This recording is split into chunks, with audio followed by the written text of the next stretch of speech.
नमस्कार, आप देख रहे हैं Satyavarta TV news. Satyavarta TV news में आपका स्वागत है।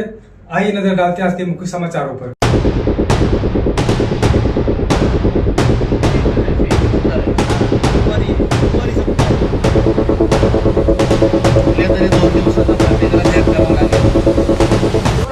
साठी आपण नारळ फोडला म्हणजे त्याचा शुभारंभ केला।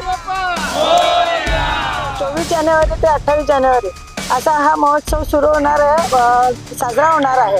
सभी समाज को साथ में लेकर चलने वाला भिवंडी आगरी महोत्सव 2026 के अढ़ावा मीटिंग व नियोजन के साथ साथ नारळ फोड़कर किया गया शुभारंभ। बता दें, सोनारी स्थित गुरु ग्राम पंचायत सोनारी क्रीड़ांगण में होने वाले 24 जनवरी से 28 जनवरी तक भिवंडी आगरी महोत्सव 2026 के नियोजन को लेकर संस्थापक अध्यक्ष विशु बाबू मात्रे के नेतृत्व में अढ़ावा मीटिंग हुआ।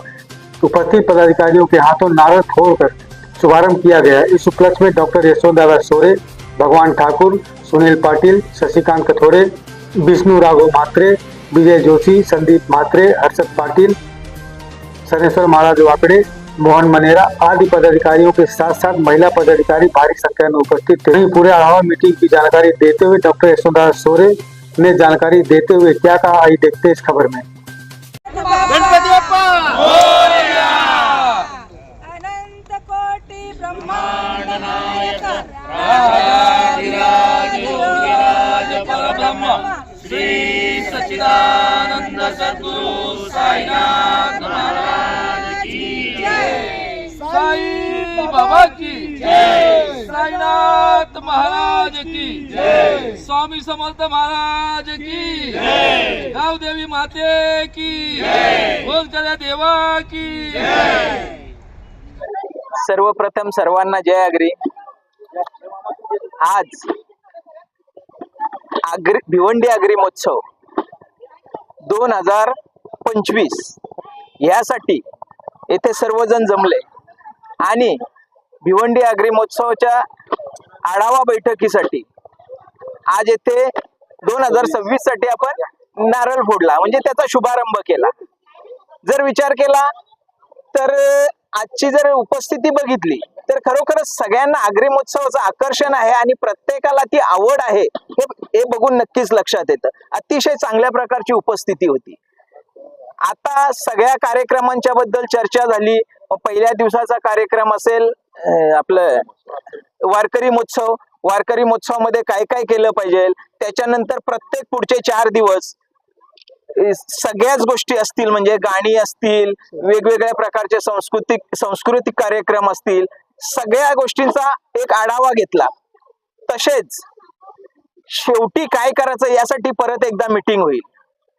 परंतु मी आपल्या माध्यमातून सर्व आगरी महोत्सव कमिटीच्या सदस्यांना, महिला बंधू सगळ्यांना विनंती करतो की आगरी महोत्सव म्हटलं तर पैशाची म्हणजे आर्थिक बाब आलीच आणि त्या आर्थिक बाबीसाठी आपण सर्वांनी कोणी काय देईल त्याच्यापेक्षा आपला वाटा काय असेल हे प्रत्येकाने समजलं पाहिजे। आपला खारीचा वाटा काय नाही होईना पण तो त्याच्यात दिला पाहिजे अशी मी सगळ्यांना नम्र विनंती करतो। तसेच आर्थिक बाब म्हटलं तर आतापासूनच चालू होईल की आपण सगळ्यांकडे गेलं पाहिजे। जे प्रमुख आपल्या इकडचे डेव्हलपमेंट उद्योगपती आहेत त्यांच्याकडे जाऊन आपण जास्तीत जास्त आर्थिक सहाय्य कसं मिळवता येईल यासाठी सगळ्यांनी प्रयत्न केला पाहिजे। कारण हा जो आर्थिक बजेट आहे हा खूप मोठा आहे। सगळं सोंग करता येतं परंतु पैशाचं सोंग करता येत नाही। म्हणून मी परत एकदा सर्व सदस्यांना विनंती करतो की आपापल्या परीने जेवढं शक्य होईल तेवढं आपण आपल्या परीने प्रयत्न करा।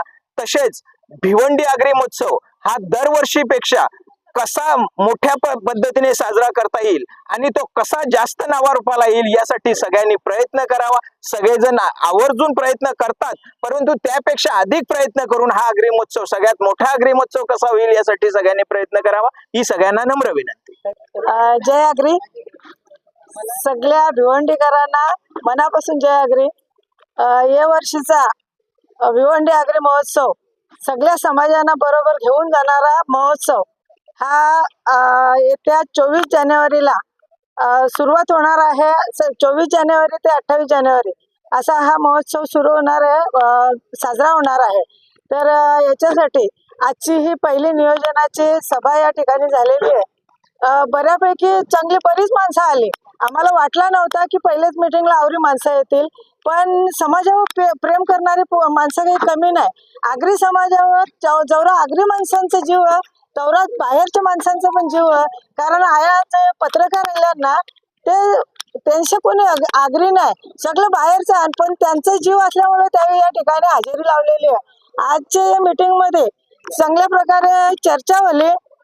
जे गेल्या टायमाला काही जर चुका झाल्या असतील तर त्या कशा सुधारायच्या, त्याचप्रमाणे या महोत्सवला कशा प्रकारचं नियोजन करता येईल या ठिकाणी सगळ्या जमलेल्या माणसांनी इथं सूचना केल्या. त्या सूचना या ठिकाणी लिहून घेतलेल्या आहेत आणि त्या सूचनांचं पालन अंमलबजावणी ही लवकरच केली जाईल. त्याचप्रमाणे यावर्षी सगळ्या परिसरात युवांना म्हणजे भिवंडी तालुकाच नाही तर आमच्या वंदनाताईंनी सांगितल्याप्रमाणे ठाणे जिल्ह्याच्या कानाकोपऱ्यात कसा पोहोचता येईल, डोंबिवली झालं, अंबरनाथ झालं, कल्याण झाला, या ठिकाणी आम्ही जाऊन तिथल्या लोकांना पण आमंत्रित करणार आहोत आणि अशा पद्धतीने हा आगरी महोत्सव जोरान साजरा करायचा. जय इसी तरह सबसे पहले खबरों को देखने के लिए हमारे चैनल को सब्सक्राइब करें, लाइक करें, शेयर करें। धन्यवाद।